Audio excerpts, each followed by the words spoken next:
Hi, I'm Mike. And I'm Joe.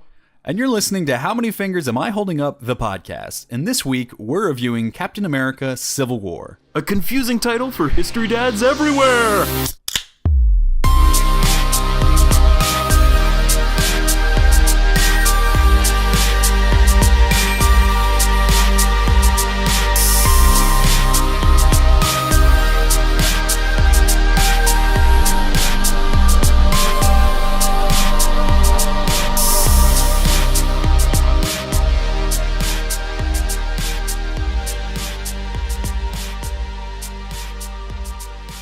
Welcome to How Many Fingers Am I Holding Up? Featuring two guys getting handsy and reviewing movies in a weekly podcast form. Uh-oh, handsy. Handsy. Thank you to Justine Haba for that suggestion for a drunk synonym. That's one way to get drunk. It is. Handsy. It's one thing that happens sometimes. After you, yeah. Oh, boy. Oh, boy. So here we are, Skyping again. Can you tell? Can you tell by the quality? I think it's all right. Our last Skype episode ended up turning out all right. Yeah, it actually sounded pretty well. Pretty good.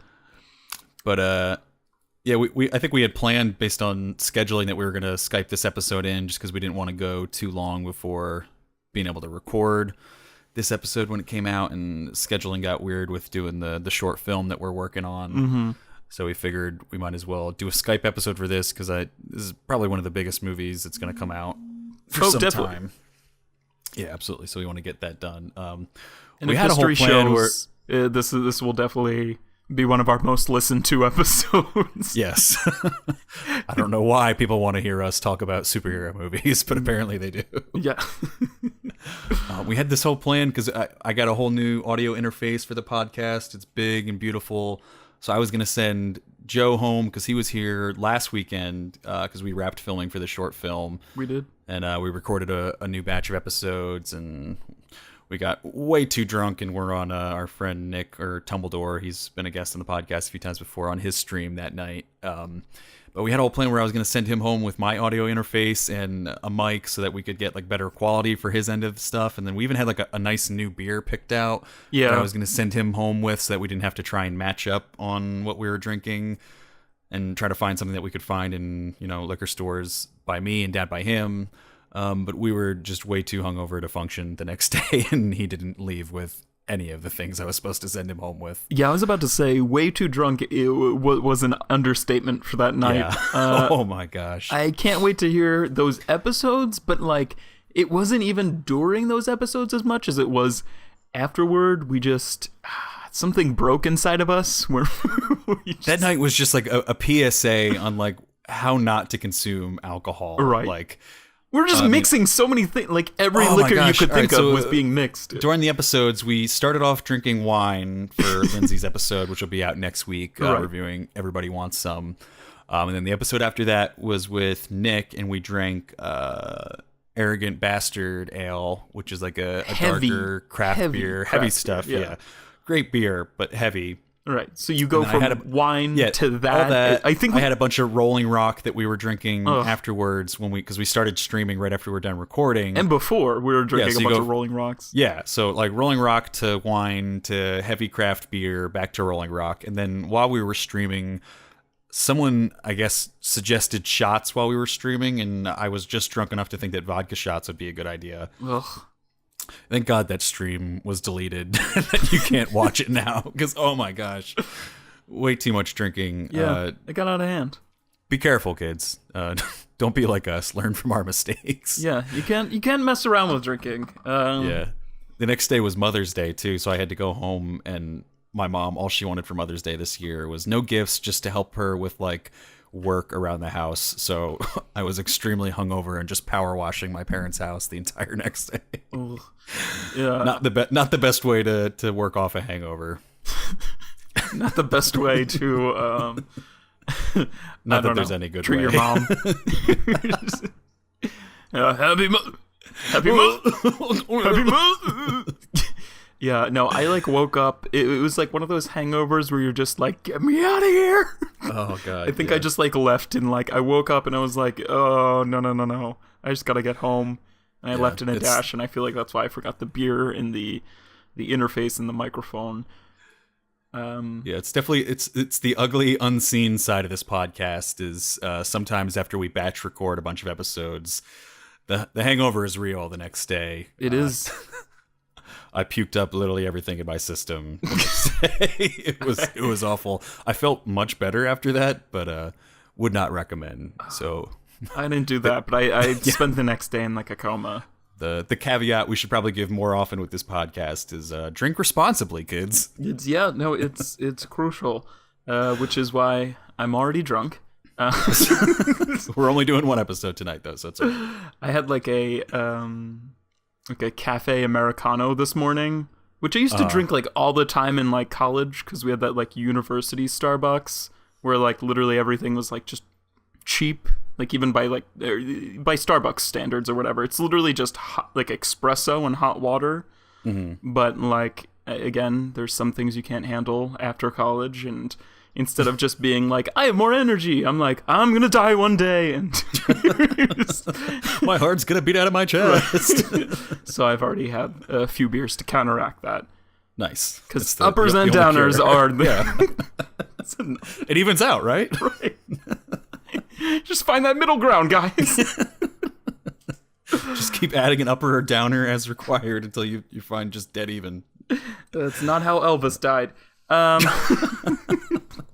He's not dead. He just went home. Mm-hmm. This week we're drinking America. We are.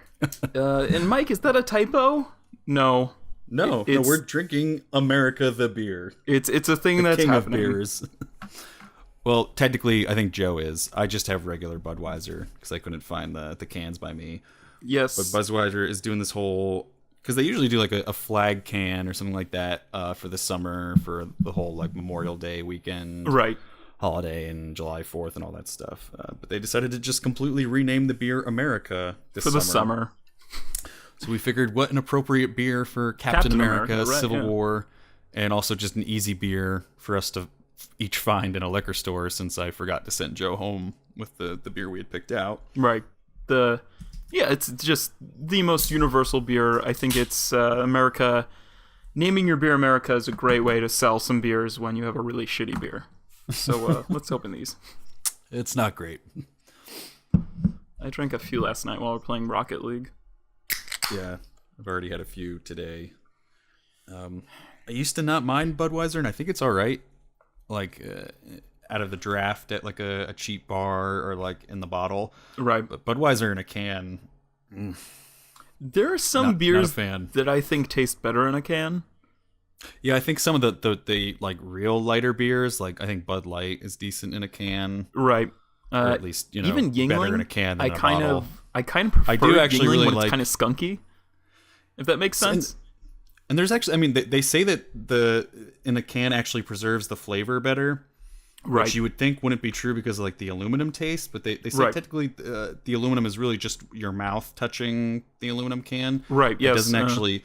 I guess glass gives off more of a taste, and also the clear glass in a beer bottle allows sunlight in, which poisons kind of the taste in a way, or affects the taste more than a obscure can does. So like you'll find a lot of like nicer craft beers. If they really care about their taste, they'll offer a can option.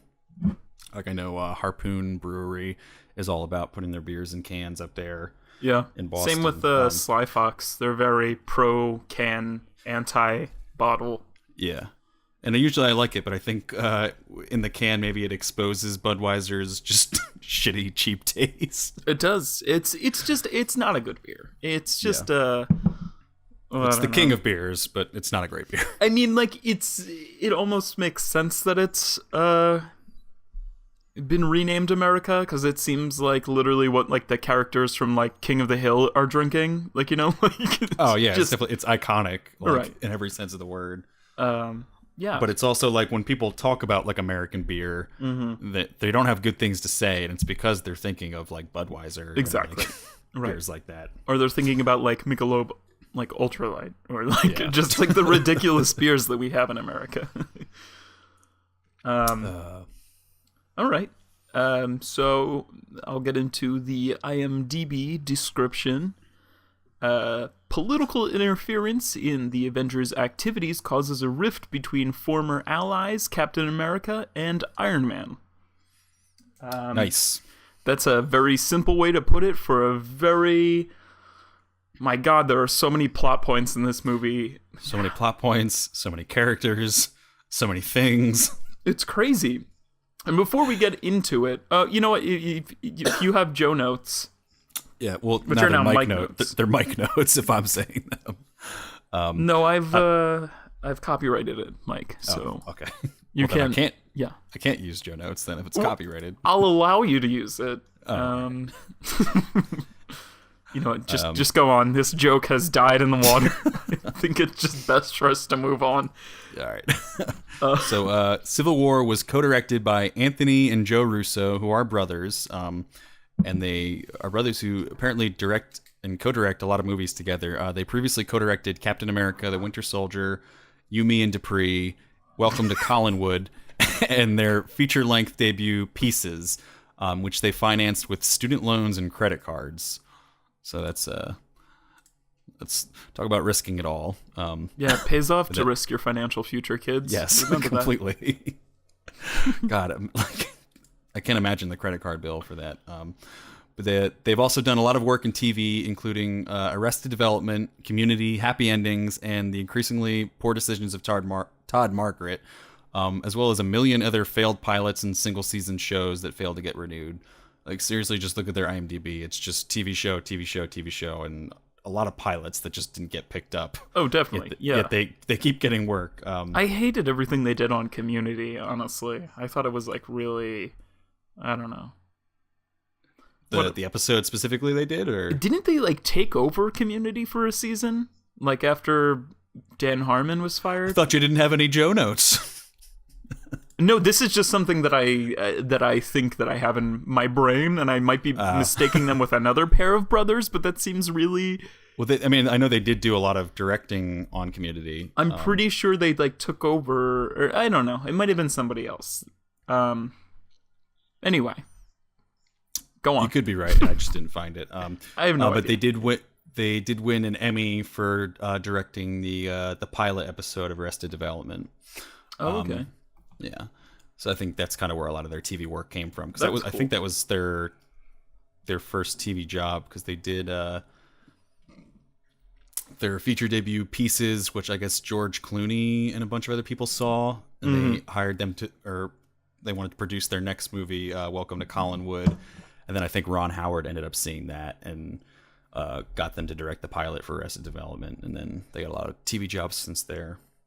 And then Civil War was written by another inseparable duo, Christopher Marcus and Stephen McFeely, and it was based on the Civil War storyline from the Marvel Comics series by Mark Miller. But Christopher Marcus and Stephen McFeely, they previously wrote the first two Captain America films together, Thor 2, The Dark World, Pain and Gain, and the Chronicles of Narnia trilogy. And they're also slated to co-write Infinity Wars Parts 1 and 2 as well, the next two Avengers films. And then also Anthony and Joe Russo are also slated to direct those as well. So the whole gang's back for the next two Avengers. For Call of Duty Infinity War. Yes, Infinity Warfare. Oh god! And then the movie stars an expensive cast of Marvel regulars. You've got Chris Evans, Robert Downey Jr., Scarlett Johansson, Sebastian Stan, Anthony Mackie, Don Cheadle, Jeremy Renner, Paul Bettany, Elizabeth Olsen, Paul Rudd, Emily Van Camp, and Frank Grillo, John Slattery, Kerry Condon, and Hope Davis, all reprising their previous roles from the Marvel Universe. And then they're also joined by Chadwick Boseman as Black Panther, Tom Holland as Spider-Man, William Hurt as Secretary of State Thaddeus Ross, Martin Freeman as Everett Ross, Daniel Bruhl as Zemo, and Marissa Tomei as May Parker. Jesus. Oh my god, that's a huge cast. Like, I'm just imagining how many fucking trailers they had to have. Yeah, because really. everyone in this list is someone that is going to get their own, like, heated, catered fucking, like, amazing trailer. Right. On top of just like the amount of salary they must have all been paid for this movie is just the my wallet hurts just thinking about how much all these people were paid. Yeah, the mountain of money the mountain range of money.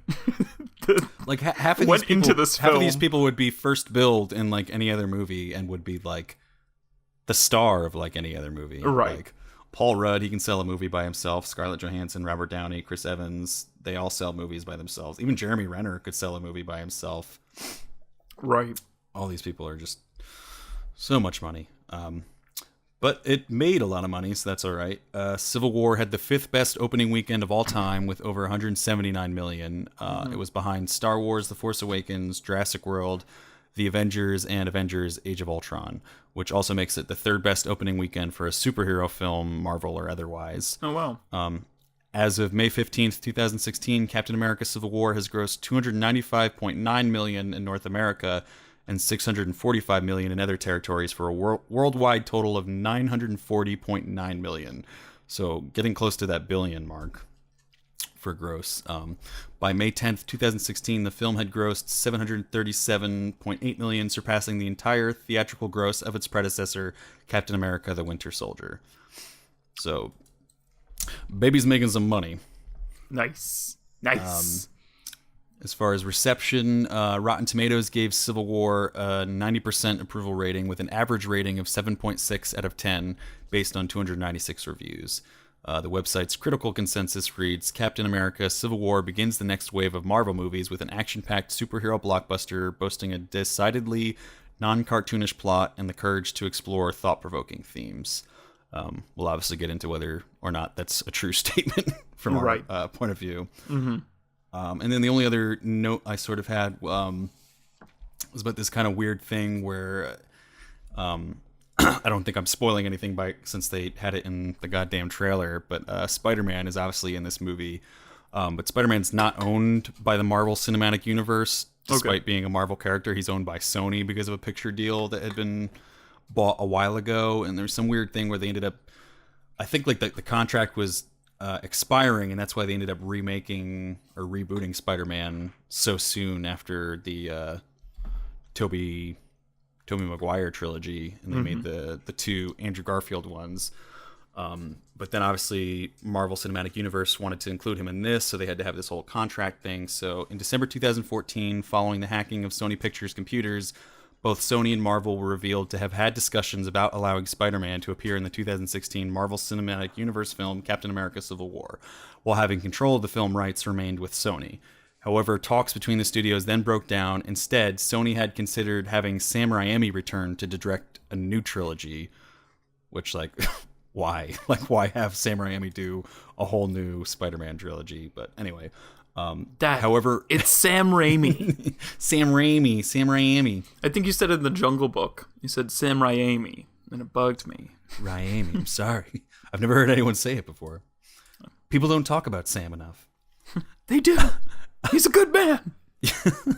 But however, on February 9th, Sony Pictures and Marvel Studios announced that Spider-Man would appear in the Marvel Cinematic Universe, with a character appearing in a Marvel Cinematic Universe film, and Sony releasing a Spider-Man film co-produced by Marvel Studios president Kevin Feige and Amy Pascal. Sony Pictures will continue to own, finance, distribute, and have final creative control of the Spider-Man films. And the first Spider-Man MCU film is scheduled for release July 7th, 2017. So I don't know. I just thought that's kind of weird that like they didn't necessarily transfer the rights. Sony is kind of just saying you can put Spider-Man in the film, but we still have final creative control over basically any Spider-Man appearance. Right. So there's going to be a Marvel Cinematic Universe film, but they have to go to another studio and be like, is this okay? Can we put this out? Right. And Sony could potentially just say, no, like you have to change this and this and this, because they end up having final creative control over the Spider-Man films. Mm-hmm. So I don't know if that's something that's been precedented before. I've never heard of anything like that before in terms of one studio owning the rights to a character and not transferring the rights, but giving permission to use the character and still retaining creative control over the character. So I feel like I can see that getting ugly at some point during the post-production of the next Spider-Man movie and just any of the other Marvel Cinematic Universe movies that Spider-Man ends up appearing in. Definitely.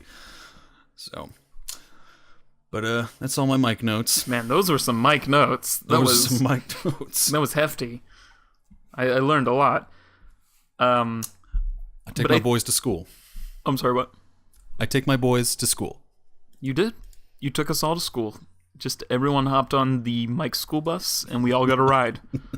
But I think even to preface further, to further put off the initial conversation about Captain America: Civil War, I think we need to give a little background about our history with the Marvel Universe, and that being that we, or at least I'm not really entirely sure how much you've watched. I haven't watched a lot of the Marvel Universe. I think I've mentioned in like the Batman vs Superman or whatever episode, I was like, I've only really watched like Iron Man 1 and 2. I hadn't even watched Avengers. So this week, or even this weekend mostly, I've pretty much binge watched the entire Marvel Universe filmography. How many did you end up watching? I watched 4. Which leaves, I didn't watch the Thor films because they just don't interest me in the least, and I really don't feel like I'm missing a lot. He's not in this either, so. I'm trying to think if there's any others that I missed, but I watched the 2 Avengers films and I watched the 2 previous Captain America films. I still haven't seen the 3rd Iron Man, but I've been told that I'm not missing. So you're missing much. that one. You're technically missing Ant-Man is MCU. I think the Edward Norton Hulk movie is actually technically MCU. It's MCU. considered to be a part of the universe. I was reading about that, yeah. But I think that's about it. What did you watch this week to catch up? I ended up watching the 2 Captain America ones because I hadn't seen any of those. I had previously already seen the Avengers movies, all the Iron Mans, Ant-Man. I saw the first Thor. I never saw the second Thor. And I never saw the Hulk. So I think those are the only ones I always still saw have yet the to Edward Norton Hulk. Wait, is that what it was? Edward Norton? I think so, yeah. Because there was okay. the Eric Bana one. Yes, and then, that's who I was thinking. then of, Edward Eric Norton. Bana. And then they recast him as Mark Ruffalo. Yeah, but I don't know, and I'll get into this, but the Avenger movies weren't exactly what I thought they would be. The first one was like, okay, this isn't exactly what I thought it would be, but then when I got to Age of Ultron, that was like the only one that I didn't get off like Pirate Bay, but I got that out of Redbox for some reason, just because me and Sabri were gonna watch it. I don't know how she agreed to watch it, but we ended up being drunk and watching it because I don't know if I would have been able to make it through sober. But we're just kind of like laughing the entire time about just how ridiculous it was. And like some of the outfits in that movie are ridiculous. Like Captain America's like street clothes that entire time, or is like just kind of casual clothing, is like always like an Under Armour like muscle shirt and like bootcut jeans, and he looks like ridiculous. like a man, or like a middle schooler in like a man's body, like kind of. Like, who's like, I'm gonna be an athlete someday. Like, it was just, the clothing is just so awful. It's just kind of like Tony Stark's, like, fucking facial hair. What is going on with that? It's got. Well, I guess the first Iron Man was like ages ago. It feels like at this point, like almost a decade. It feels like. So, I think it's kind of just a carryover from the creation of that character a long time ago. I think he is supposed to kind of be like a rich, kind of like egotistical character. Maybe not. Yeah, I think he's gained like different spikes and lines in his goatee over the course of the plot arc of the Marvel Cinematic Universe. Yeah, I couldn't finish I should say that I never finished the first Avengers movie. When they like first put it on Netflix, I was like, oh, sick. Like everyone's talking about how cool this is. Let me start it. And like I got like half an hour, maybe 45 minutes at most into it, and I just turned it off. I was so bored. But you made it through Ultron? Well, I was in the theaters, so I would have had to walk out. Oh, okay. That's the thing. A lot of these movies I did end up seeing in the theaters just because like, I mean, there's one out. Like it feels like at any time one of the Marvel Cinematic Universe movies is in the theater, right? And like, there's a lot of friends that I have where just if you ask them what movie you want to see, it's going to be one of those movies. So a lot of times that I've just wanted to go to the movies to see something, that's been the suggestion, is a Marvel movie. It kind of So I've wasn't, gone. and I feel like that also aligns with the point that I wanted to make, is that I really kind of didn't see the appeal in these movies. And I saw Iron Man 1 and 2 in theaters, but it wasn't until like the fucking like Avenger movies. Like I watched those, and even though I didn't watch them in the theater, I thought like, oh wow, these must be fantastic in a theater. Like to just see like the crazy like action scenes that again only mountains of money could buy. Like Yeah. just that big theater experience. That's I liked that. I personally am like, but Yeah, even seeing all those, there's none that like I'm really crazy about. Besides like maybe some of the Iron Man ones I thought were obviously like the first Iron Man is probably one of the better superhero movies we've had. right, And that was like a game changer at that point. Like that was kind of obviously it was the start of the MCU universe, but it kind of revived, I feel like, that kind of superhero movie, where it didn't. We were kind of trending darker for a while with some of the Christopher Nolan stuff, and that Right, kind of like brought right. it back to like, okay, like you can just have like a fun superhero movie. It doesn't have to be all that and whatnot. I thought the first Thor I really enjoyed just on its own, but yeah, I did not like either of the Avengers movies. And then watching the Captain America ones yesterday, both of them. Wasn't really crazy about either of them. They're way too long for the type of movie they try to be.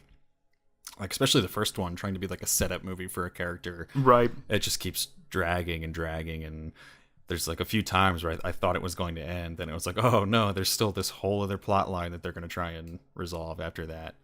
Same. just That's way too long with those movies. that's like a thing. I felt like that was like watching, really binge watching these movies over the course of a very small amount of time.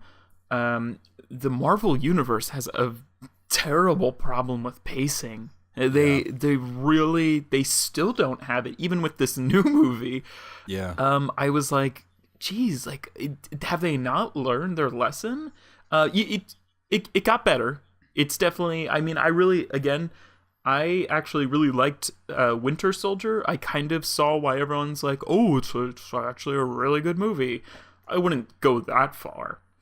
Yeah, But I can definitely one of understand the better of the Marvel universe, but still it went on too long. Like I can at a understand. certain point, at least for me, a movie like that, I'm just like, all right, this needs to end like soon. Like Right, definitely. I'm tired. I'm tired of like the tone of it after a certain point, and The I don't problem have with- patience for it anymore. The problem with that one is that you have.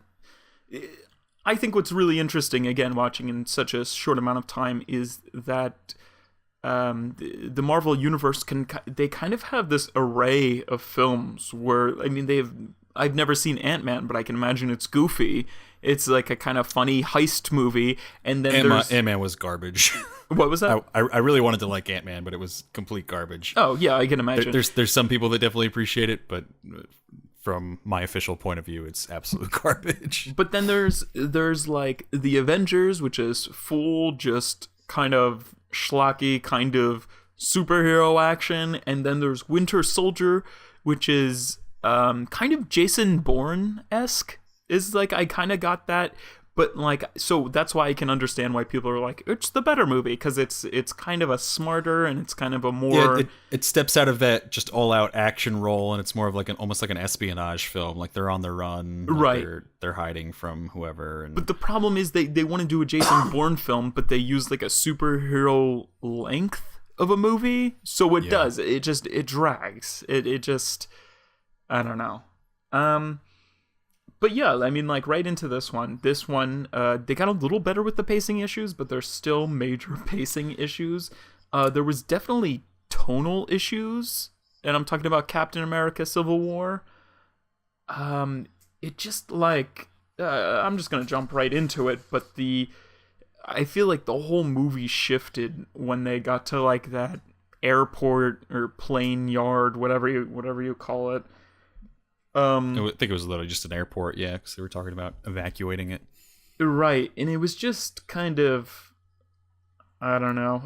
Everybody fighting each other felt like a completely different movie. It was like a really fun scene, but then like I don't know.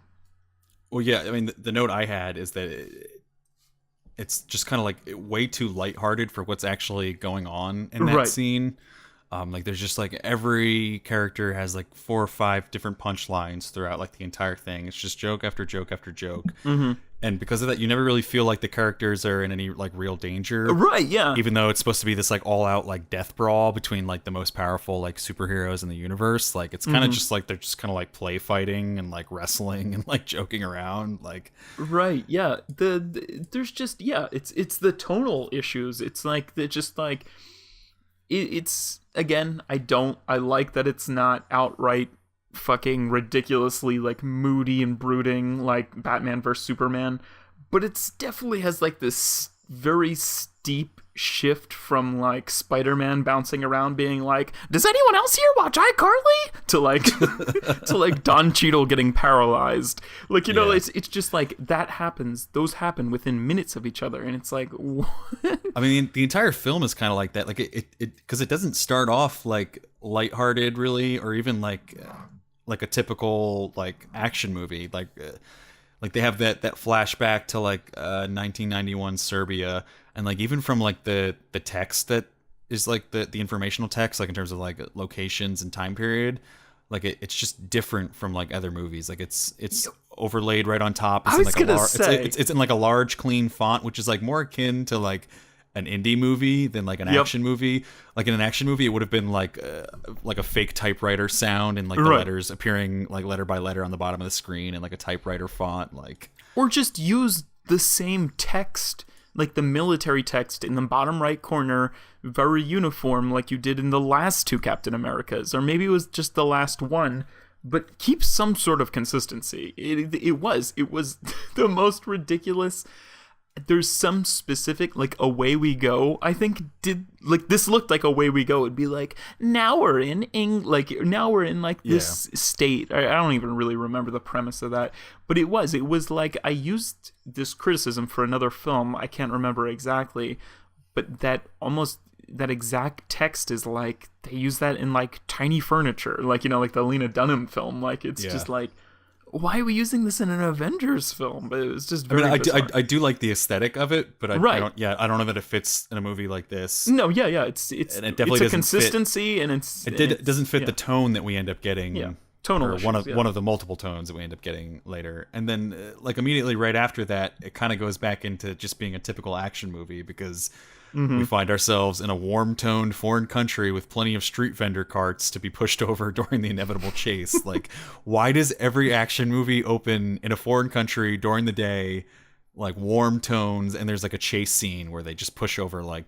carts of fruit and stuff like that? Like, Oh, definitely. that's like specific. That's in like Spectre. That's in one or two of the Bourne movies. Like, that's just like every action movie just always opens with like operatives in another country on some kind of reconnaissance mission that goes wrong, and they have to end up chasing the target. I was That's kinda- literally exactly what happens in this movie. Yeah, I was kind of laughing about that. Definitely, you really don't notice it. Like it was just like again, it was just like in the Batman vs Superman kind of like where they're in that kind of like Middle East kind of setting, or in this one they're in I don't know exactly where they are, but again, yeah, They're in, it is like kind of it's kind of Lagos or Lagos, which I guess is Nigeria technically. yeah, but it's just it cracks me up because it's like white people causing a ruckus in like just like, Foreign countries. in a foreign country where like they almost don't have feelings. They're kind of just like this background. Like it's kind of like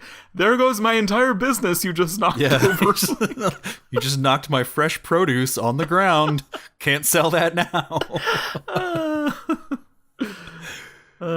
Yeah, no, it is like I guess like the landlord's gonna have his way with my wife this month because what you did.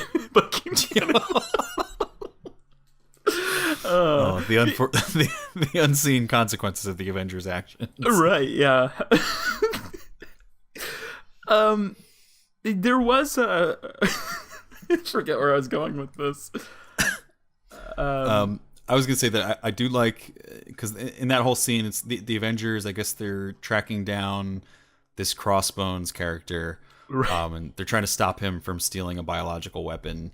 And then at one point, he tries to kind of detonate himself, and this is kind of like Yeah. the motivator for the rest of the movie is Scarlet Witch, the Elizabeth Olsen character. She uses her telekinetic powers, and she's able to kind of move the blast to save Captain America. But Yeah. she kind of ends up throwing it towards a building and ends up killing all these innocent Wakandan civilians in the process.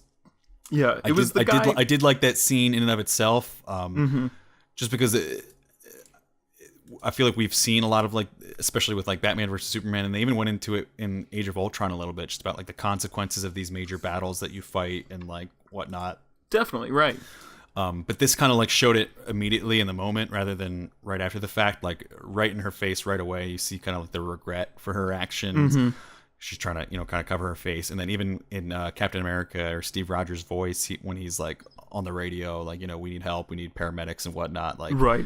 you can hear his like voice breaking, and everyone just kind of realizes like how bad it really is right in the moment. So I thought that was kind of cool. The Crossbones, I almost, when they kind of kept him alive in the Winter Soldier, this movie, and I've read some reviews where they're just like, this movie's trying to like tie up some loose ends left in Civil War, like in the Winter Soldier or whatever. Which I do agree with, but I also don't agree with. But this one kind of annoyed me, because I was like, that guy with the fucking like hair flip and the annoying voice from Winter Soldier, they didn't kill him. I knew they were going to use him as like an opening plot device. Like, he has no real stake in this movie, besides, Allah Akbaring himself. He didn't even really have a stake in the last movie. He was kind of just like the Yeah. face of Hydra, like foot soldiers and whatnot. I didn't like his character in this one, mainly just because like I didn't realize that it was technically him at first, because he's got the Crossbones mask on, Right.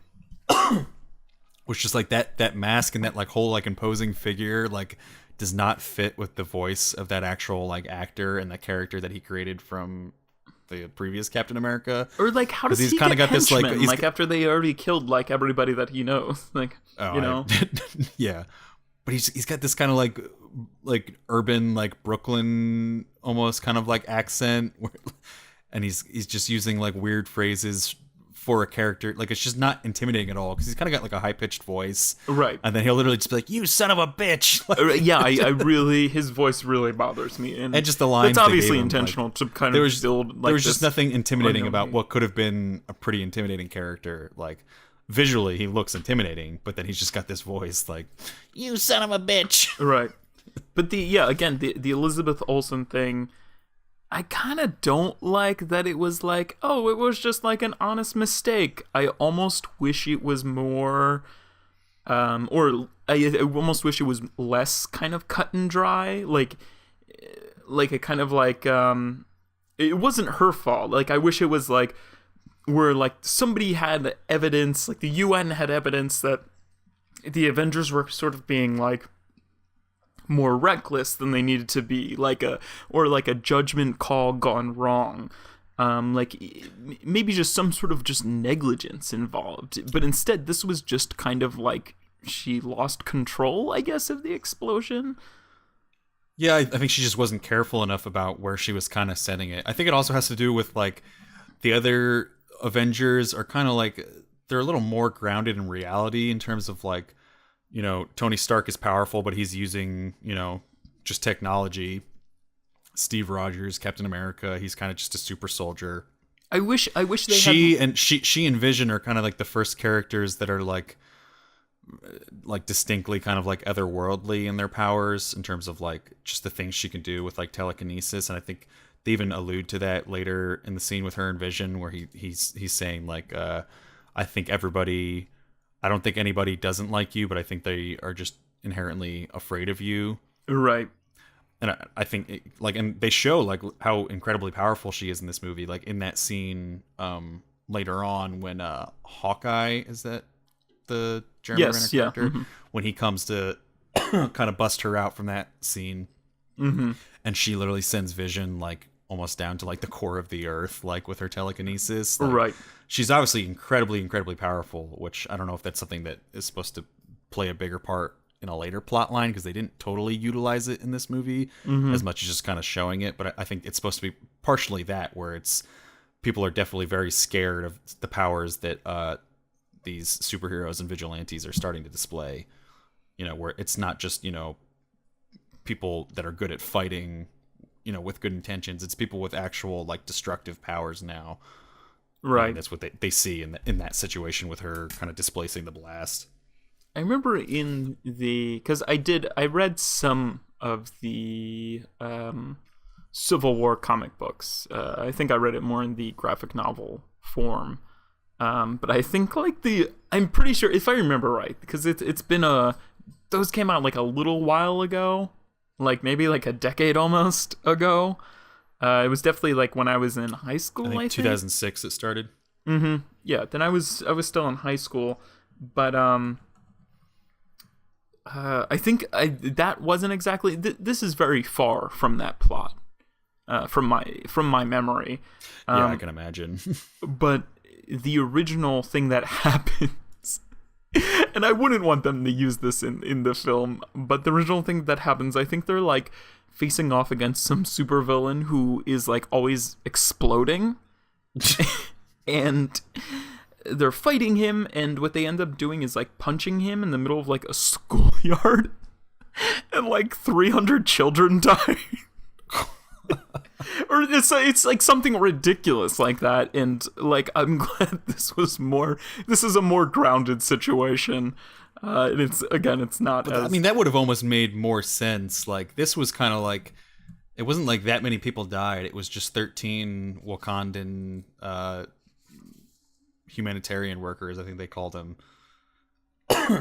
right, That yeah, just happened to be in that building. Like, it's one thing to like accidentally send a blast into like a building, like not necessarily knowing what's inside. It's another thing to like recklessly punch a supervillain in a schoolyard full of kids, like that has a habit of exploding. Like, it falls into sort of that again, I'm just gonna keep comparing it. There should be some alarm that goes off when we say Batman versus Superman, because there's gonna be obvious comparisons, but it's just kind of like, you know, why is Superman on trial for like this one small event that happened in the middle of the East when like millions of people died, like, or not millions, of just like hundreds of people died in like their New York City equivalent. You know, it's kind of like, or back in when he's having the fight in Man of Steel, and so like a gratuitous amount of people die, and it's just kind of like these when the, I don't know, representative or leader of the UN comes over and he's like, this happened here, this happens here, and like it's kind of like, why aren't they should be more on trial for that? Yeah, this seems like a small in comparison to the other things that they've done. But I guess it's more, they're more able to directly link that to, because I can literally see Scarlet Witch sending the blast that way, as opposed to the other situations where it's kind of like, this alien maybe came here because you guys were here and you guys were fighting this alien and accidentally knocked him into this building and whatnot, and you destroyed these carriers and they fell into the ocean. I also hate just like, I don't know. I don't want to see like bring, like, it just seems like such a lazy plot device, kind of like bringing like political red tape like into the Avengers. Kind of like the UN getting involved is kind of ridiculous. Like, it's just like an overplayed trope of like, what if superheroes were real? Like, we're gonna transport superheroes into like the headlines of today, and it's like Watchmen has already done it better. It already feels a little tired at this point, right? And then the X-Men did it first with like the whole like Mutant Registration Act, and it always felt more appropriate in the X-Men, just because that has such a huge like and that's discrimination undertones and themes. I haven't read Civil War, but my very limited understanding of it is that because in this they call it the what is the country? Sokovia. The Sokovia Accords. Yes. Is what they kind of called the peace agreement or whatever, to basically kind of handcuff the Avengers and put them under jurisdiction. But from again my limited understanding of Civil War, the comic book series, is that it had more to do with like registration of superheroes Right. and kind of like a database and whatnot. And they don't really talk about that in this. They say, you know, sign the accords, but there's not a lot of talk about registration, and which I feel like might have been a more effective way to go about labeling it, especially when you have characters like what's her face, Black Widow, Mm-hmm. who came from like, you know, the Soviet Union and like KGB and stuff like that. Like, you know, when you talk about like registration and stuff like that, like that's gonna ring more true with certain characters. I just feel like that has more of a sinister undertone to it, than just, oh, sign this peace accord. Yeah. It's just like, it's, I don't know. And I guess what I was trying to say before, but I feel like that's also why I didn't like Batman vs Superman, is they just spent so much time on this tiresome theme. It's like, what if superheroes were real? And it was just kind of like, shut up, Zack Snyder. Like, you already made Watchmen. Like, find some new source material. But also, what was like really funny with this whole thing was like, along with like Ant-Man and like Spider-Man and all the mans in this movie, the least believable thing was that like the UN was like a powerful force in this universe. If the UN has any power. Yeah, that cracked me up. Like, I just like what was the UN going to do? And also, if they put that into practice, like if some huge monster supervillain was like attacking the world, like I'm just picturing like the UN being like, oh, hold on, like all of these countries have to vote for the Avengers to go save the world. Like, it just seems like a mess. Like, Yeah. and that's like, I don't want bureaucracy in like a superhero movie. I'm tired of it. Well, and like I feel like if you're going to do it, then I feel like you maybe have to villainize maybe the people behind it a little bit, which they Right. didn't really do in this. It was kind of just like, you could kind of almost agree with the peace accord thing, which I guess is because, you know, some of the superheroes end up being on that side, obviously. Right. But there was no real like moment where like it was revealed to be like some, you know, devious like scheme for world domination from the UN or something like that. Like, it was just kind of like, oh, okay, here's this thing, and it's in the movie, and people disagree about it and they fight about it. Yeah. Like, it never really felt like it had like huge consequences. They were never really able to come up with specific instances, because I mean, Captain America's whole thing is that, you know, what if they won't let us act when we need to, or what if they send us to do something that they don't want us to do? But we never get to a point where the UN either sends them somewhere they don't want to go, or handcuffs them from acting on something that they should have. So we never really get to see like that side of like the peace accord. It's just kind of an agreement over a disagreement over the ideals of the Sokovia Accords. And it's not even, it's like, it's also like, I don't know, just first off, like, it was kind of confusing for me because what's it called, it just like, it's kind of crazy that, yeah, again, it's kind of crazy that they're not all going to sign this, because it's like, you know, people with insane superpowers kind of like taking the law into their own hands and doing whatever they want. It just doesn't sound like the type of thing Captain America would want to fight against, or like, you know, or something Tony Stark would like fight for. It seems like almost opposite. Yeah, they almost seem like they're on the opposite sides of how. Right, and it's like, you know, like I can't picture Captain America being like, oh, look at those people doing whatever they want without regard for consequence. Like, they didn't spend the last two movies making him like a kind of like, or like that first movie. Like, although I guess it has to do with just his affection for. It's exactly that, because Bucky Barnes. It's not even about. It's not even about this thing. It's about his own personal problems. Like, so that kind of like makes it less, you know, that makes it like less of a struggle for like, should we be controlled or not? It's like Captain America's kind of like, well, I just want to save like my childhood friend, like, you know, I don't know. Yeah. I don't know. I really like what Vision says about it. Who Vision you know, Age of Ultron was probably my least liked thing that I've watched in my binge Marvel universe. I was like even the idea of Vision was just kind of like an eye roll. I was like, great, they're gonna like create a whole new superhero, and it's gonna be like, what the fuck is this kind of thing? But he came out, and I really liked him. Oh, okay, I'm glad I was about to say, yeah. he's in He's like Age my of favorite Ultron character. and in this, he was like my favorite character of both because he's like Marvel's version of like Dr. Manhattan. That's what I like, was about this to kinda, say. like, Yeah. all-powerful being, kind of feels like misunderstood by like everyone, is kind of Mm-hmm. trying to find his place in terms of empathizing with other characters and whatnot, and trying to feel more human. Which Yeah, I think I think it works. It's just a superhero theme. It's been done before, but it was just refreshing to see his character, and I like the way that Paul Bettany plays him, especially. Oh, definitely. Yeah, he's very Dr. Manhattan-esque. He's almost even more like emotionless and calculated than Dr. Manhattan, because he's not like post-human. He's kind of just more of like and he a doesn't lab have as much experiment.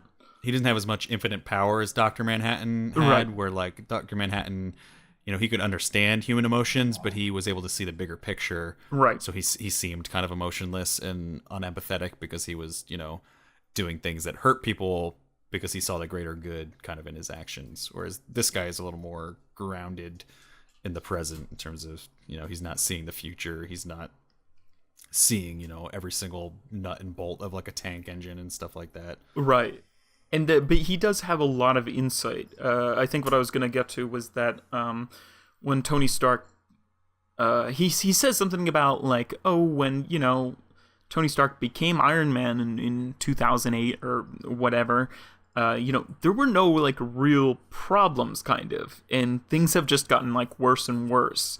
I can't remember. I wish I wrote it down. He says maybe it's not our fault or your fault, however he phrases it, but there is definitely a causality there, is the way he words it. Yeah, no, definitely. Because, like, yeah, I wish I wrote it down, but he kind of flirts with that kind of, like, Newton's third law of, like, kind of, like, for every reaction, there's an equal and opposite reaction. Or Yeah. just kind of, like, there's an ultimate balance because you bring in, like, this really huge force of good. There's going to be more bad that rises up. And even they press back down on that theme. I feel maybe I don't remember correctly, but Spider-Man says something about it. He's kind of like he's talking about kind of like his own microcosm of crime that he's fighting, and he's like, "Well, that makes sense. Like, there's Well, he says the thing about like how does he word it? He has I really like that scene Same. between I guess we can talk more about that too, just the Spider-Man character in general. But he has the scene with Tony Stark, and I think Tony Stark is he's basically asking him like, why do you do this? And he says like I wish I could remember exactly how to word it. It's something about like if bad guys act or do something bad, and basically like if you don't act when someone does something bad and you have the power to, then you're essentially at fault for those bad things happening, which is kind of his justification for vigilante behavior. Exactly. Which is kind of weird because it kind of seems like he would be on the side of Captain America more than Oh, definitely. Tony Stark. And I guess I think they do realize that, because it does kind of seem like Tony Stark kind of has a moment of like, like, you're almost making me see this from the other side. But then they don't go anywhere with it. I feel like nobody's really not on the side of Tony Stark.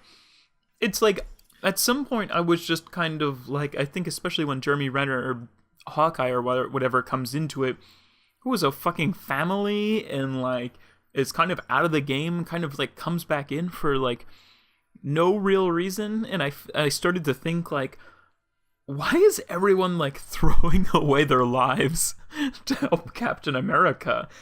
Because like I feel like they're not even really taking his side, and they're more just kind of helping him with like like a Russian brainwashed guy. Like, it's kind of like bizarre behavior. Yeah, and I felt like none of them, especially, and we'll go back to that first showdown, which again, like it's like lighthearted, everyone's joking, but like you didn't feel like any of the characters actually wanted to hurt each other, or that anyone was in like real danger at all. That entire scene, like they're cracking jokes like with each other. Like, Right.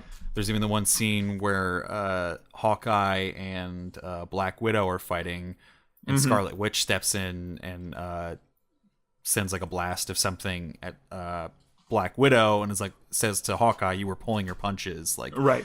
you don't get the feeling that anyone actually really wants to hurt anyone, and that they're all kind of pulling their punches during that scene. Like, and then the only person that actually gets hurt by accidental like friendly fire from Vision. Right. Yeah. So I don't know. I think it's a stark difference from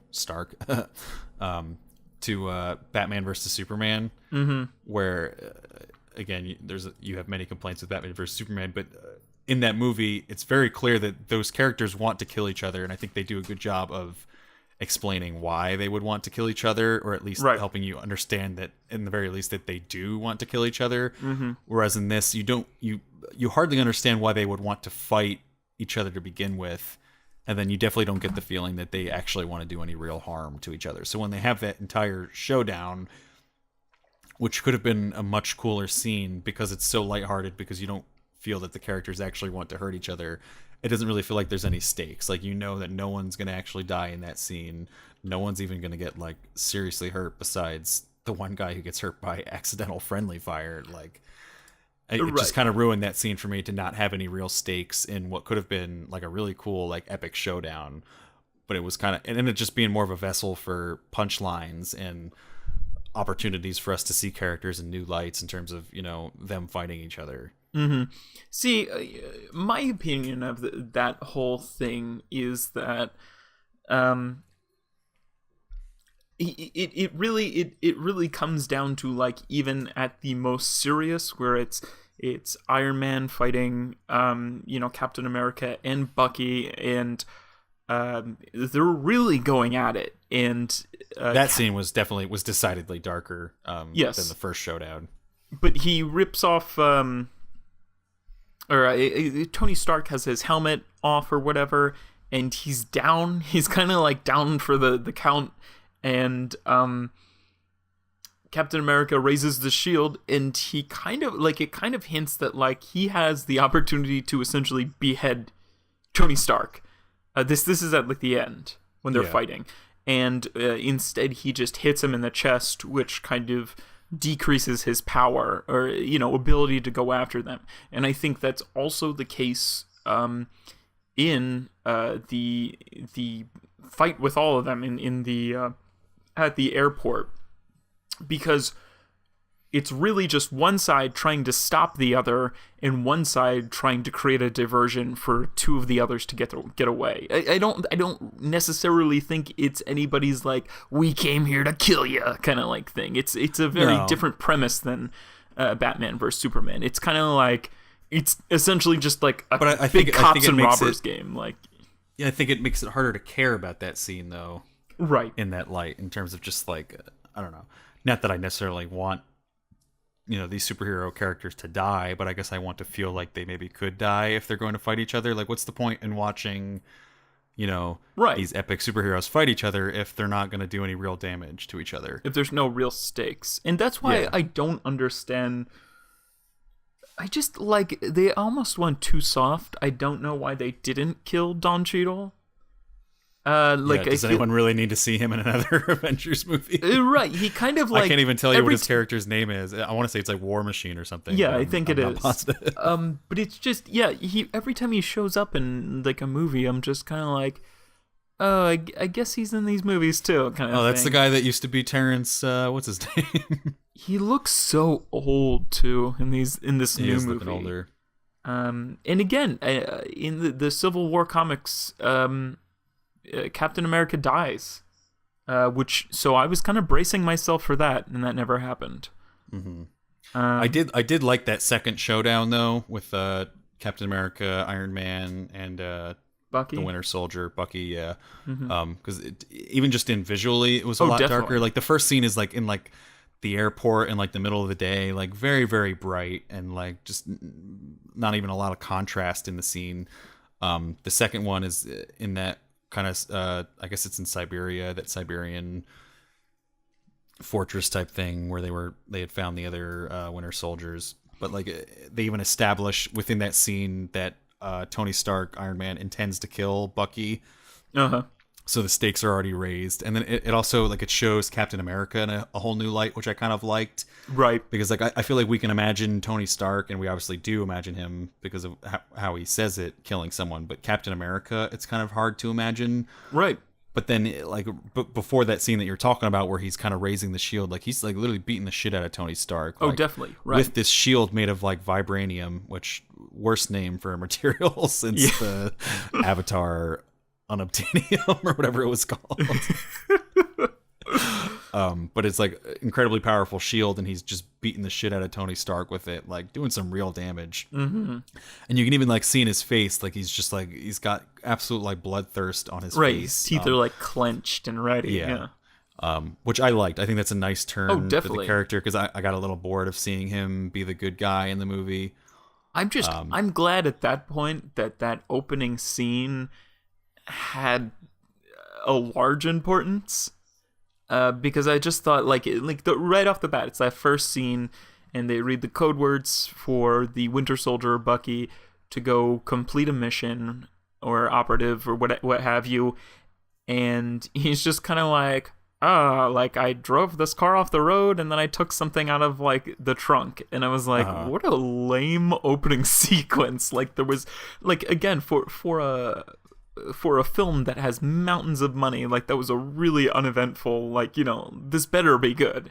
Yeah. And it turns out Roger Sterling was in the car, so it is good. It was good. Great casting for the dad. And I loved sorry, I don't want to cut you off, but I loved the fucking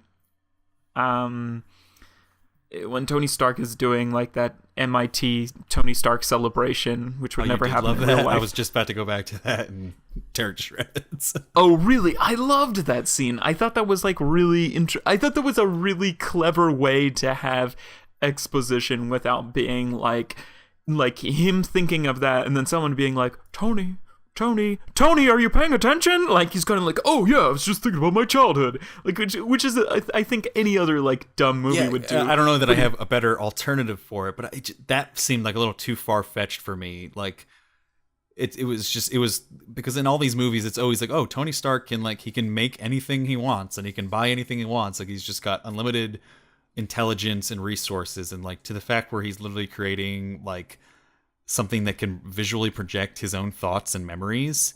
Mm-hmm. Like it didn't make sense conceptually, and then it doesn't even really make sense in the context of the film. I felt like, because it would be one thing if we were just seeing, that scene, seeing Tony being able to go back digitally within his own like thoughts and memories, but being able to project it to like an audience, like right. There's got to be a better use for that than like group therapy, like in front of an audience, like.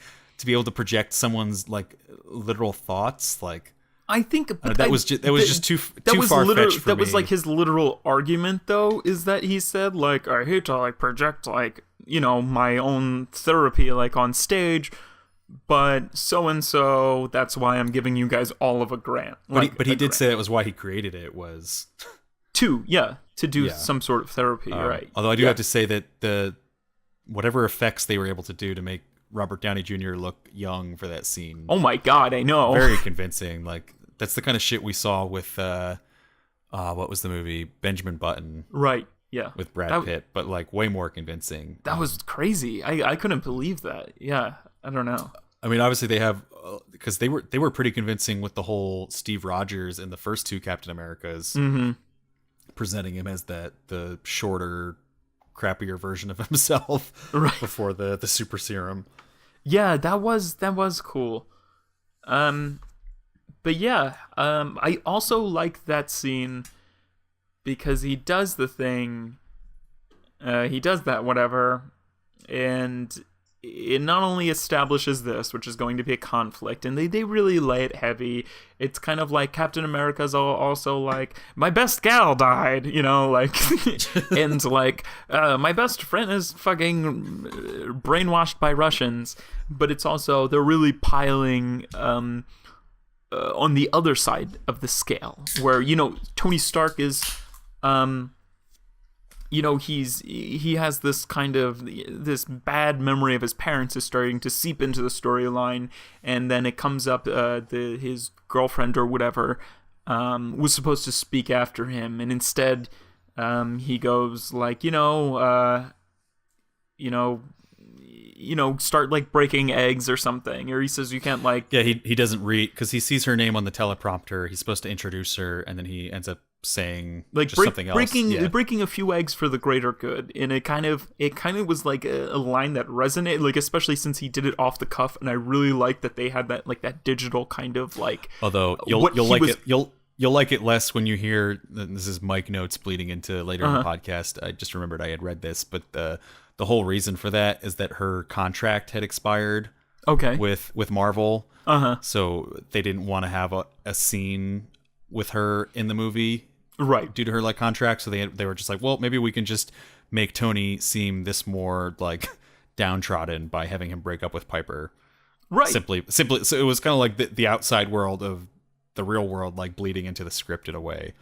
Yeah, but I mean, these scripts, all of them, especially this one, are very calculated. I mean, it essentially is Tony Stark and Captain America leading, their group of friends against each other, and these are two guys who are not thinking clearly because they have a bunch of personal shit kind of going on in the back of their head, which is very. But what I was gonna say, breaking a few eggs for the greater good. You can't break a few eggs without making an omelet, and I feel like that. You said that backwards. What did I say? You can't break a few eggs without making an omelet. I think I said breaking eggs to make an omelet. Whatever it was wrong. But right after he walks off stage, he's kind of, or you know what? It's just the whole thing that's driving a wedge between everybody is the whole collateral damage thing. And it's kind of like, we can't do our job. Some people are going to die. There's going to be collateral damage. And I feel like the whole egg thing kind of ran into that with however many people died in that one thing. I've totally lost track of what I was going to say. But he eventually runs into that woman who says like, oh, my son died and whatever. Because this movie should just be called Avengers Guilt Trip. Because everybody's feeling really guilty the entire time. The ultimate villain ends up just becoming like some guy who's like, yeah, I lost some people in Slovakia or Sokovia or whatever. Yeah. And then it just makes more Avengers. It's just the Avengers are feeling bad the entire. Yeah, you end up feeling bad for the bad guy. Right. And I mean, if we want to get into that a little tiny bit, I mean, I just have a few. I kind of liked that, like, I know in the comic, like, the guy at the end he's actually like a supervillain. I'm pretty sure he might still become a supervillain or something. Yeah, this guy. But I like that he's Zemo, just. I think his name is. He was, because they were supposed to just make a regular Captain America third movie, and then I guess Winter Soldier did so well. Right. That they were like, well, why don't we do something bigger, kind of like an Avengers, and then they ended up settling on Civil War. So they took what was just supposed to be a plot for a Captain America kind of standalone movie, the third one, and turned it into this and carried it over to and kind of just merged it with the Civil War comics plot. I kind of like that he's just like a regular guy in this though, who he says something like during the time where he's like, I've spent like the last year thinking about nothing but this kind of like thing. And from that way, he's able to distract them and make them fight each other. So I kind of liked it in that sense. But I mean... But it was also like, I mean, he had this like speech at the end, but the only person who hears it is Black Panther. Yeah. Who really doesn't have any, besides wanting to kill this guy, like it ends up solving that thing with Black Panther where it kind of is able to tame his thirst for vengeance. But like Black Panther really just wants to kill everybody and never gets a chance to. Yeah. Poor guy. What is with that suit? Like, what is, like, he doesn't have any superpowers, really. It's this magic suit that's passed along, like. No, they mentioned that it's made of vibranium, which is what. Oh, okay. Yeah. But still, he has, like, super strength, and he can They talk about how Captain America's shield that's made of vibranium that was made from stolen vibranium from Nigeria. Mm-hmm. And so I guess since he's the prince or eventually the king of Nigeria, that he's of Wakanda. Yeah. Well, I think The that's part of. the made up country.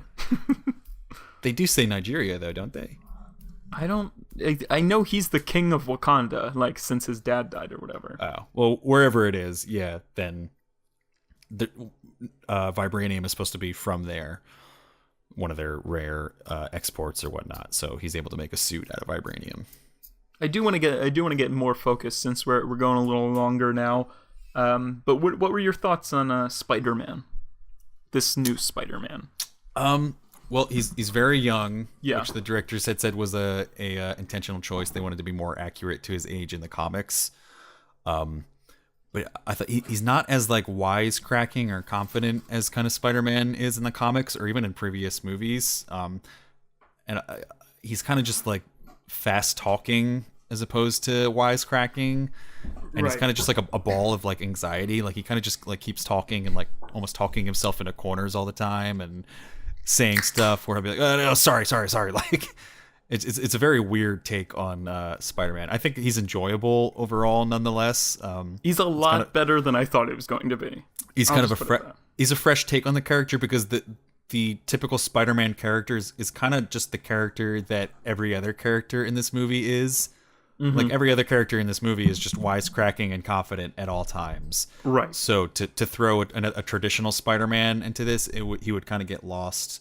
And I think this allowed this Spider-Man to be his own character, to really stand out more than the other characters, because he's young and he's kind of just talking himself into corners all the time, and Right. you know, he's like fighting Captain America, but like talking about like how much he like respects him and how he's a fan and whatnot, and he's just like talking. So it's a different take, but I think I like it overall, even if it's not exactly how Spider-Man has been portrayed in the comics and in movies until now. But I think it works. Same. I think I like it more than Andrew Garfield, and I think a little less than Tobey Maguire. However, you know, I would obviously not want to see either of them in this universe. I would like to keep Tobey Maguire tucked away in his early 2000s universe when superhero movies were a novelty and not so much an annoyance. But I loved that scene. To like just go back to that scene real quick when Tony Stark goes to Queens. I feel like that's the like obviously the Robert Downey Jr. He kind of carries this entire Marvel universe. He's just, even in this movie, his charisma just kind of like, it pops out of the screen. He's just so good at this. Whoever made that casting choice essentially launched this franchise. But I think that's why people will like this kind of like, oh, Tony Stark goes to Queens kind of scene, because that's the most Tony Stark is going to be Tony Stark. The rest of the movie, he's just so dour, like about like everything. Yeah, I think in this movie especially, he's kind of underwritten in terms of the Tony Stark character. We don't get a lot of those like signature catchphrases. We don't get to see him being like a playboy. Right. But then in this movie, he's like flirting with Aunt May, Marissa Tomei. Right. Who's Spider-Man's younger, but this is like the youngest Aunt May we've ever seen. It's in weird to be comics or on attracted to screen. Aunt May. Like, it's kind of like weird that Aunt May is hot when, like, in any other movie, she's like 80, like pushing 80 or 90 or something. You know? Yeah. I thought also, something about that scene was just kind of funny to me, because it's like Robert Downey Jr. like flirting with Aunt May, but like you have to imagine that Uncle Ben probably didn't die too long before this Right, yeah. happened. So I was kind of expecting the Spider-Man character to be like, "Yo, back the fuck off, man! Like, he's barely cold." Because he says it's only been like 6 months that he's been Spider-Man in this movie. So in the Spider-Man timeline, Uncle Ben would have died pretty recently. Oh, definitely. It's 6 months ago. Nobody I think. seems too broken up about it. Right, yeah. I mean, obviously, it would have been too much to get into in this movie. But for people who know the Spider-Man character, it's felt a little weird.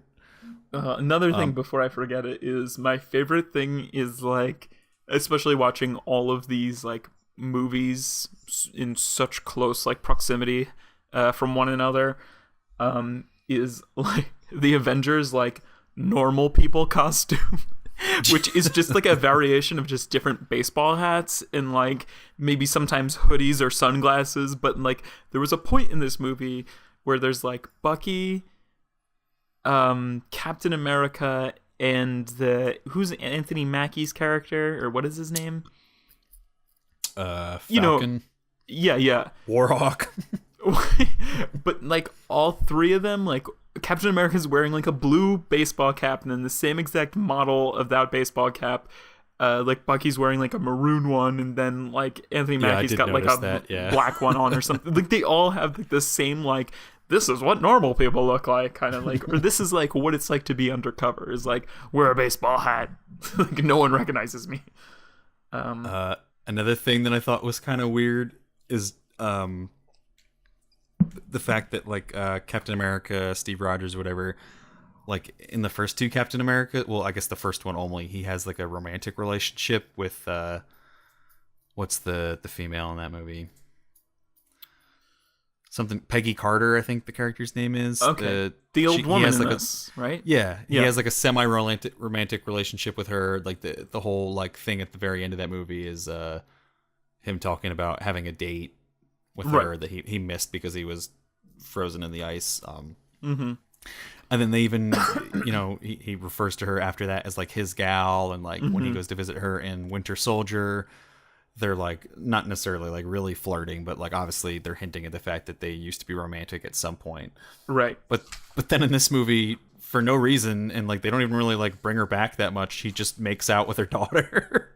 Oh gosh, yeah, that was like, did no one else think that was gonna be like a weird thing? Like, I think that's, well, like they could do that, that's fine, but like, they need to acknowledge how, because they didn't acknowledge how weird it was. They were just like, that was overdue. He says like, oh, that was late, like I should have done that a while ago or something. Like, no, you shouldn't have. Like, right, there's something inherently weird about that. Like, yeah, and it wasn't even her daughter, it was like her, I mean, it was still weird. It was like her it was her daughter, niece, because she called her Aunt Peggy or something. Oh, I could have sworn it was her daughter. But still, I mean, it's still like, that's something that I feel like movies love to do, is like, well, it's in the gene pool. It's kind of like, it reminded, like, it's kind of like, it's in the gene pool, you're attracted to it. It's kind of like that whole, I mean, it's in a lot of movies, but like, you know, like, I'm trying to think of, kind of reminds me of like that Futurama. Those aren't really even that, like, it wouldn't go as far as like Back to the Future, or like, you know, like that Futurama episode where he has to like have sex with his grandmom or something, you know. Yeah. It's just like, no, it was a little reminiscent of that, right? Yeah, but it was also just like, it didn't serve any like them making out didn't, it was really just a punchline to have the one scene of him looking at the other, at Anthony Mackie and Bucky, and they're like nodding in like approval, and he's like, oh, come on guys, like, even though he like looks back and kind of initiates that, which I was kind of like, what? He was like, he kind of like looks back and he's like, look what I'm doing, guys, and then they're like, nice, and he's like, guys, come on keep it in your pants, guys. It just kind of like came out of nowhere. Like, it didn't seem like the type of movie, because it'd be one thing if they did that and then she played a bigger role later on, like she got captured and he had to choose between, you know, this like new love interest and someone else. But like, it was just kind of like, all right, we make out, and then you're not going to see this girl for the rest of the movie. Yeah, I mean, I guess it gave her like a little kind of like, she's risking her life and her lifelong career to kind of, I don't know, give him intel that he's not supposed to know. But we could have gotten that just from her being related to Peggy, and yeah, like, exactly, Peggy's got this, like, they didn't need to make out. There was absolutely no reason for it. Yeah. I mean, I guess they were just trying to fulfill their quota of like one makeout scene per PG-13 movie. Right, yeah. They needed somebody to make out with another person. Those 13-year-olds need something. They're all horny. Give us superhero sex. Give it. Stop holding us back from it. But One thing that I thought was kind of cringeworthy, and I cringed at it in the trailer too, and it was a little bit better the takes that they used in the actual movie as opposed to the trailer. okay. But in that second showdown with Captain America, Iron Man, and Bucky, Oh gosh, Yeah, like it's the the line passing that- of the shield, kind of. no. I thought that was all right. It was a little weird visually. In the but trailer, that scene looks kind of stupid. I mean, there's a lot in the trailer. The trailer is very cringeworthy all over, I feel like. But the scene specifically where Captain America they kind of has a line to Tony where he's trying to justify the entire thing, and he's like, "He's my friend," and Tony's like, "So was I." Like in the trailer, they used Yeah. a worse one. They used like a take that's like a little bit more like heartfelt, like "You're breaking my heart, Captain America." And this one, it was a little bit more like They Tony did, being like, "Well, tough luck. So was I." yeah. I did not like that interaction at all. And I had heard a few people like online have comments about the trailer, basically saying like, "Oh, like at that part in the trailer, I was like crying. Like, really? Like, Iron Man and Captain America have not gotten along in No, like yeah. any of the other movies. Like them fighting is This has not an been incredible. building. It's not a stretch like at all. Like it's more of like a stretch to imagine them or Tony Stark considering himself like Captain America's friend. Mm-hmm. Like just that whole scene, it bugged me. Well, not the whole scene, but just that specific part of that scene, really bugged me. The insinuation that they had been friends in any kind of way, it just felt like a cheap way to kind of heighten the emotion of that scene. Like I would have been fine if it was just teammates that were fighting each other. Like Right. we didn't have to like bring into this whole weird like friendship thing. That I mean, they're clearly not hanging out. Like Tony Stark is like a playboy from the modern age, and Captain America is literally 95 years old. Like it's fine that they're not friends. Like, and then to bring back like another comparison to like Batman and Superman, like they obviously never got along in the comics. It was a similar thing where it was a fight that was building and building in anticipation and whatnot. But like Bruce Wayne and Clark Kent, like during that fight, don't pretend to be like buddies and be like, "Why are you doing this?" Like, Right. I Yeah. used to be your friend, Bruce. Like, I don't know. Well, yeah. I mean, I don't think they knew each other before they started fighting. But Batman and Superman, where these guys are on the same team. But I know what you're talking about. Another small thing, everybody talks about how good like Winter Soldier is, but like there's just like zero kind of like they'll poke at fun of it when they need it, but there's like kind of like, yeah, I know how to drive like a fucking like 2015 like Ford truck. Like there's no like a real like I've been frozen in ice for like a That's really the other long thing is because before I watched Winter Soldier, I was reading the IMDb description, and it was like Steve Rogers like struggles to adapt to like the blah blah blah of like modern day life or something like that. It's kind of like, But he doesn't. Like he's so wrapped up in the actual Winter Soldier plot that like the only scenes they have are like people suggesting like movies and like music that he should listen to. And that's like the extent of his struggle to adapt to like modern day life. Like I've never felt like they've really played that up as much as they should. Like whereas like in the Thor movie, which I enjoyed a lot, yeah, definitely. they really they play into that culture shock of like him being from another planet, like weird planetary like Asgard or wherever it is, and just how he doesn't fit in, and he's got this whole other culture with him, and that he hasn't really like adapted despite being on the Avengers and working for them. But with Captain America, they're just kind of like, well, he's in the future now and he understands everything and everything's fine. Like right, yeah, he's been frozen for 70 years, and he listened to the Marvin Gaye album that Anthony Mackie recommended, Yeah. and he knows now. Like, he's- even in the first Captain America, like when he goes out into like Times Square and like sees how much Times Square has changed and like whatnot, like should make your fucking brain explode. yeah, he literally should have like fainted or something in that scene. Yeah. Oh my Yeah. gosh. Also, in this movie, like, one team is Iron Man, War Machine, and Vision. Like, it's so heavy on one side of the scale.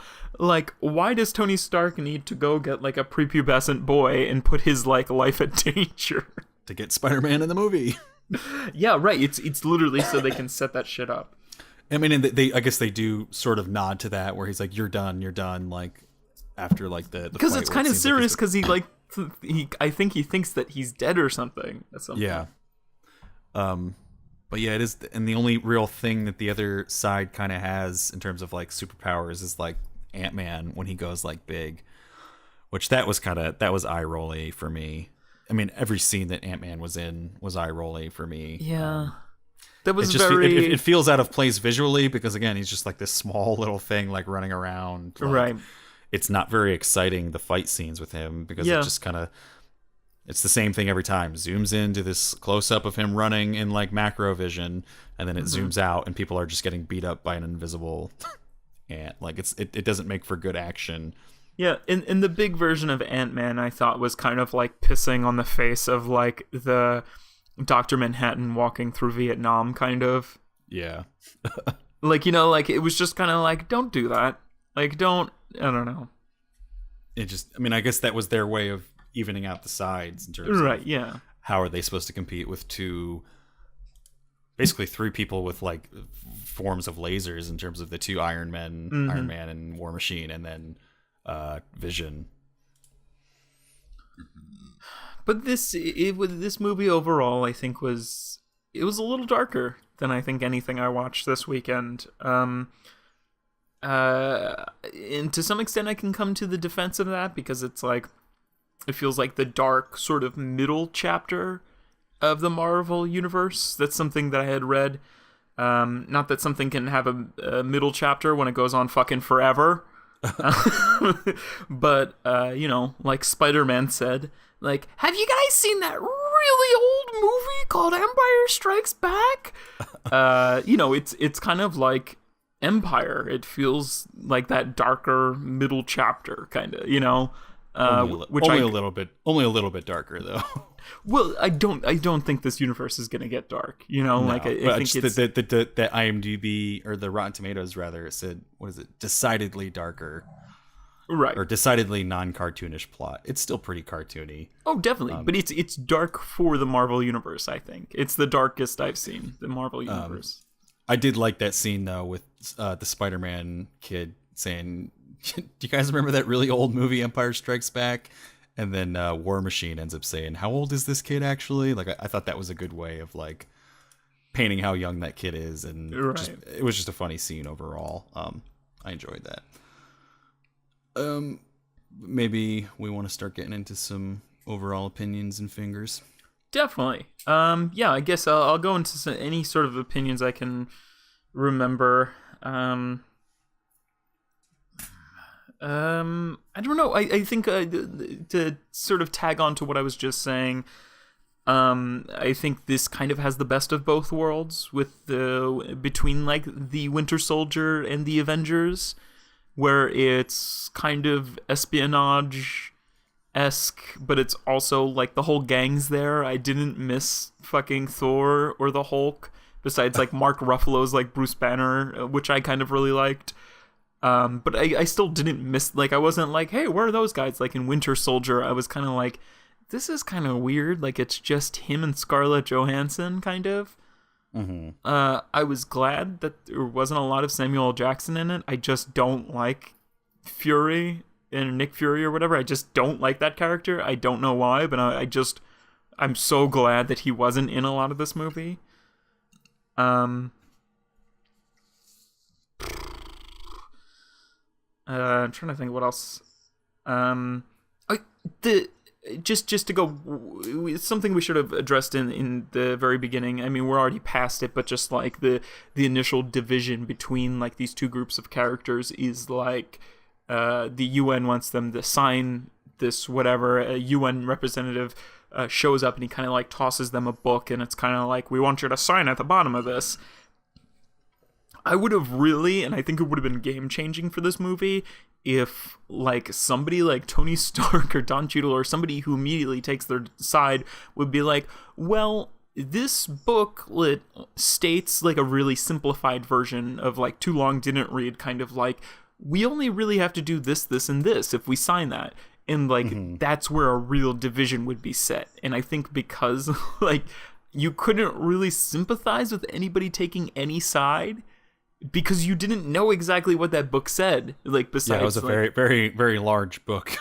Right? Yeah, it was like, we don't know if like they become like the UN's personal slaves, or like they just have like very like, you know, they have to ask permission before doing like really drastic things. Like, you know, like it could be either way, but we didn't know like what they would or wouldn't be signing up for. And I think that's something that really annoyed me. And also along the lines of that, I talked to somebody about this movie. I think they saw it opening night, but they were telling me like, their biggest complaint was that like the Avengers could have like spent like 5 minutes kind of talking this out, you know, and been like, Captain America could have been like, well, I think this is happening. But when I saw it, I kind of got it. Like, you know, like the evidence that Bucky is being mind controlled kind of always is showing up too late to like tell the others, or like it just, after a while it seems like Captain America's trying to explain it and they'll be like, well, you're just trying to cover up for like your childhood friend kind of. And Captain America did have to have X amount of just blind faith to be like, oh, that's not the Bucky I know kind of thing.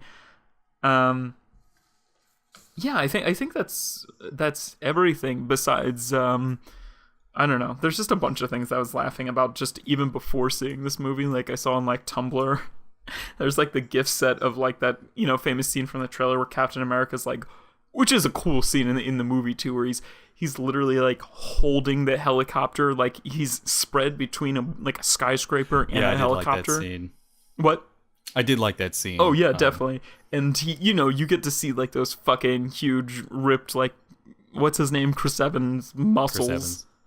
Yeah. Popping out. And my favorite is that Bucky during that scene, I think he's still under some sort of mind control or whatever, but like he's kind of like looking back like amazed, but also kind of in awe kind of.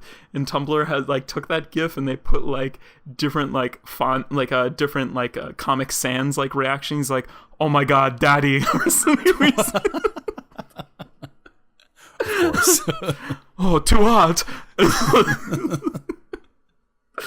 And that's what I want to leave off on. This movie wasn't very focused. The one thing I feel like we can talk about it now, we didn't really get into it, is just the way the movie sort of ends.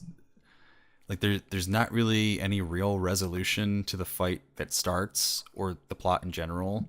Right. And this will kind of lead into what my major complaint with the movie is. Like, yeah, they have the fight like twice, and right. Captain America in the end is able to kind of disable Iron Man, but he doesn't kill him. Right. And at the end of the movie, the Sokovia Accords, they're still in place. Neither side has changed their mind. Like, it's not like I think I would have liked, not that I would have liked, but I think it would have made more sense if they had some kind of event where either Captain America was proved to be right because the Sokovia Accords were preventing them from doing something that they all could agree they had to do, you know, some kind of like world-changing event that they had to intervene in. Sokovia Accords were telling them they couldn't, and it would change the minds of the people that were on the side of the Sokovia Accords, but we don't have anything like that. So at the end of the movie, it's just the Sokovia Accords are still there.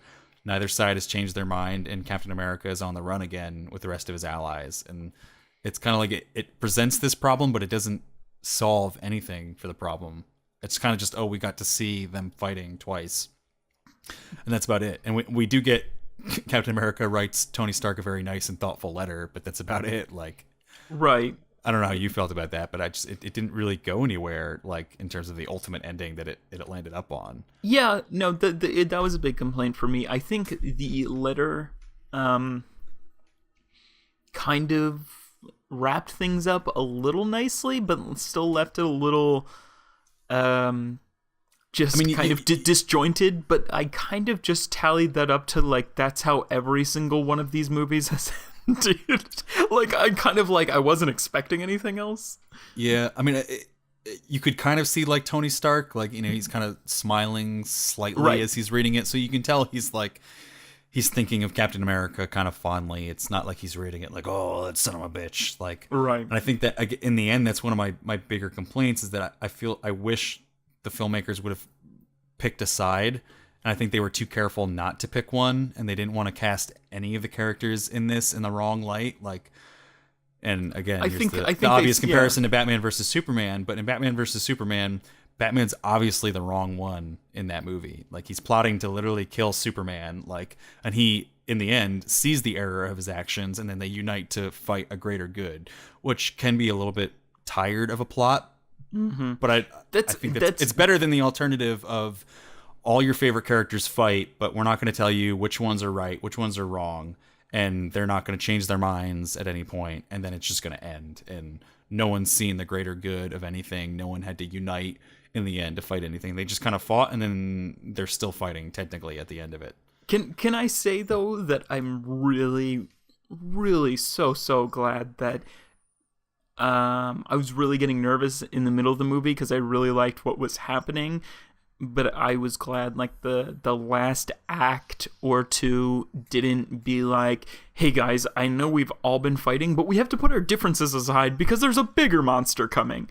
Which, like, you know, like it just would have been another one of those movies, which I think that was the era of Batman vs Superman. But they could have done it in a way where they decided, all right, Captain America, especially because it's his movie, is on the right side of this, and the Sokovia Accords, we can understand why Tony Stark would have been for them, but they're not entirely correct, and they could have created an instance where there was some scenario where they needed to act, and the Sokovia Accords were dictating that they couldn't, and were preventing them from acting, and that would allow Tony Stark to be like, well, you know what, maybe there needs to be, you know, some other stipulations in these accords. They're not all right, because this is a situation where we do need to act immediately or people are going to get killed. And they could have had a situation like that. It didn't have to be some, you know, completely world-ending, you know, doomsday's here and he's going to destroy the entire, you know, universe if we don't stop him. It could have just been something as simple as, you know, Tony Stark seeing Captain America's side in terms of there are instances where we don't want to be handcuffed by other people, where we need to be the people in control of our actions. Right. For these instances. And I just wish they would have done something like that, because it kind of just felt like there was no point to this movie besides just the, you know, the obvious selling point of the characters fighting. But when characters fight, there's got to be a resolution of some sort besides Captain America semi-beating Iron Man, but not really killing him, not really even... He really just disables the suit. Right. To also, I have to give them some sort of credit that it wasn't called Iron Man versus Captain America. Yeah. I mean, there's just, I mean, I think there's faults in, you know, both those movies. Part of me, I think I saw like, there was definitely some sort of shift in Tony Stark at the end, and I think there was also sort of a shift in Captain America, where it's like, if you ever need our help, you know, we're going to fight on this other side. There was some sort of mutual understanding where something was resolved. I definitely understand that maybe it would have been easier to have like a bigger canyon between these two sides, but I definitely felt like it was going to lean more towards I don't know, Captain America at the end. That's kind of what I took away from it. But I know there's more plots to be done. You know, they have to do Call of Duty Infinity Warfare 1 and 2. Yeah. So, you know, and again, all of these movies fucking end like that. So I really wasn't expecting anything different. I thought this didn't have one of my favorite endings. I definitely thought the Winter Soldier was a little better. But do you want to show some fingers? Yeah, let's get into it. All right. I'll go first if you want. All right, go for it. I think the obvious comparison, as we said all along, is to the Batman versus Superman movie. I think it kind of shows the two different ways that you can make one of these massive showdown crossover Mega Million movies. And this one is obviously the more lighthearted, fun blockbuster approach, right? Whereas Batman vs Superman was like a super serious, dark, emotional battle. I don't think I can personally say that either one is wrong, but I think after seeing this, I think I appreciate the serious side more when it comes to pitting two characters against each other, just because the serious side allows you to raise the stakes more and to feel like there's real danger. And to really feel like something could actually happen, whereas in this one, because it was so lighthearted and fun, and literally a lot of humor throughout it, that you never felt like anyone was in any real danger. Where, I mean, even in like Batman versus Superman, you don't actually suspect that one of them is going to kill the other one, right? But you still do feel the danger and the gravity of the situation. And this one, I think, kind of just takes away from that. with all the jokes they do. But I think overall, it's definitely one of the better Marvel movies in the universe, in my opinion. And that's despite being oversaturated with characters. I thought I would hate it because I haven't liked either the Avengers movies very much. Same. Yeah. Due to their oversaturation with characters. And I don't know if this is just due to the fact that there's been enough of these movies where the characters are understood enough where we don't have to really do much diligence in terms of setting them up. Like they can kind of just exist in the universe and we understand them. Whereas I felt like that was the problem with the first two Avengers movies, was that we hadn't, or maybe at least I hadn't seen enough of these characters where it was kind of just, okay, they're in this universe and accept them, and there wasn't enough time to really go into all their plots. But I think this movie handles that well. It definitely handles having a lot of characters the best out of any of the Marvel movies so far. And I do, despite my criticism of it, I do think the humor works for the overall value of the movie, even if it detracts from like the gravity of some of the scenes that it's in. And I think the film succeeds in kind of shaking things up for the universe. Because I think if this had just been another Avengers movie where it's, all the Avengers fighting against some greater god, supervillain that has some weird plan to, destroy the entire universe, it's getting tired, not only within superhero movies in general, but just the actual Marvel Cinematic Universe. Like, how many like world-ending fights can they have before we get tired of it? So I think this was good at like shaking it up and in a weird way, making it a more smaller fight, even though it's obviously a huge fight between all the characters, but it doesn't have essentially world-ending consequences. So I thought that was good. But in the end, it is still kind of a Marvel film, which for me are usually too light, both visually and in tone for my taste. So I slightly enjoyed it, but I'm not a huge fan, so I'll stick with 3 out of 5 fingers. Okay. Yeah, it was. I mean, like, after watching the Avengers movies this weekend, I didn't really like either of them. I got really tired of it was literally like a god or like an all-knowing robot, who had like just minions, kind of like like these henchmen like that would come out in swarms, and everyone would be preoccupied with that, so they couldn't all really just fight the one guy at one time, and it just became this over. I don't know. I really enjoy, like, I liked the Winter Soldier, but it was difficultly paced. Like, the pacing was just a little too much for me. This did end up being my favorite. Again, I'm not a favorite of like the 5 that I watched this weekend. But again, I'm not a huge Marvel Universe fan. I think I've said before in this podcast is I struggle from superhero fatigue, most definitely. I think even Marvel fans are going to start struggling from superhero fatigue in the near future. It's how they have so many planned out. How are people going to keep? I don't know. But in the end, I think this movie is about.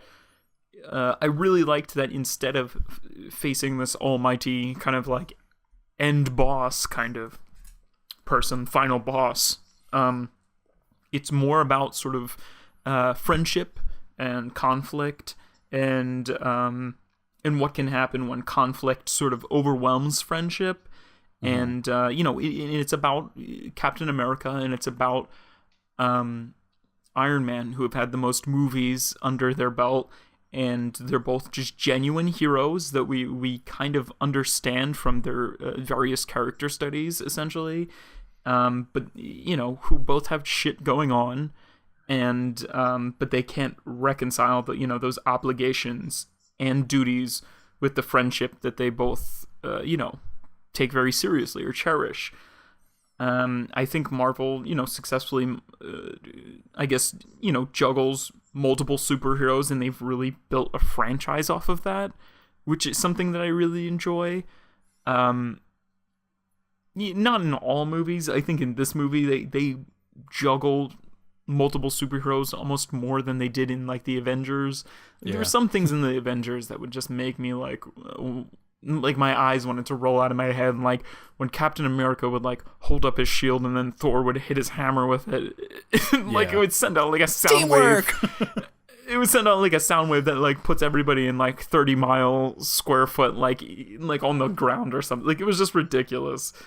I don't know. I think Marvel's really good at what they're doing. They're kind of transcending the conventions of superhero movies, and they're kind of like not trying, and it's working, Like they don't have to be all serious to be the best superhero franchise out there kind of thing. But there are a lot of problems that I have with this film, most of which I've stated previously. So I'm going to have to ultimately agree with you. I think I'm going to land on a 3 out of 5 fingers, which will make the math easy. Yeah. So, I mean, we'll give it a 3 out of 5. It's like a tick above an average movie. Like it's an enjoyable movie. I wasn't like bored in the theater at all. But I think we talked about this. We both wanted to go into this movie hating it, and we came out and we're like, it's not bad. It's all right. Yeah, and like I said, it's definitely one of the better Marvel movies I've seen. Right. I guess maybe with the exception of the Iron Mans, just because I hardly even consider those part of the Marvel Cinematic Universe, just because they hadn't really gone into that like over saturation of characters, and they weren't completely like crossovers yet. Mm-hmm. They do have some other characters, like Agent Coulson and obviously War Machine and whatnot. But they felt more inherent to the Iron Man universe as opposed to just the Marvel universe overall. But this is definitely one of the more enjoyable Marvel movies, and I really didn't expect that. Just looking at like the cast and how many people were going to be in it. I was reading that people joke about this as being like Avengers 2.5. Like, yeah, it's hard to consider this a Captain America movie just because it definitely is. He doesn't have like he has a lot of screen time, but so do a lot of the other characters too. Right. He's not hard to view seen for like large amounts of time. Yeah. Which is it's hardly his movie. Yeah. Yeah, and it's not like they really go too deep into his character study at all in this movie. Like, there's just so much else going on in the movie. But in the end, it ends up working. They probably could have gone with just an Avengers Civil War title. I mean, I guess because Civil War is technically a Captain America storyline, they went with that. Right, yeah, it's the inclusion of Bucky and everything. I think that's why they... Yeah. I don't know. But anyway, so how many fingers gives it a 3 out of 5 fingers? 3 out of 5 fingers. Better than Deadpool. A lot better than Deadpool.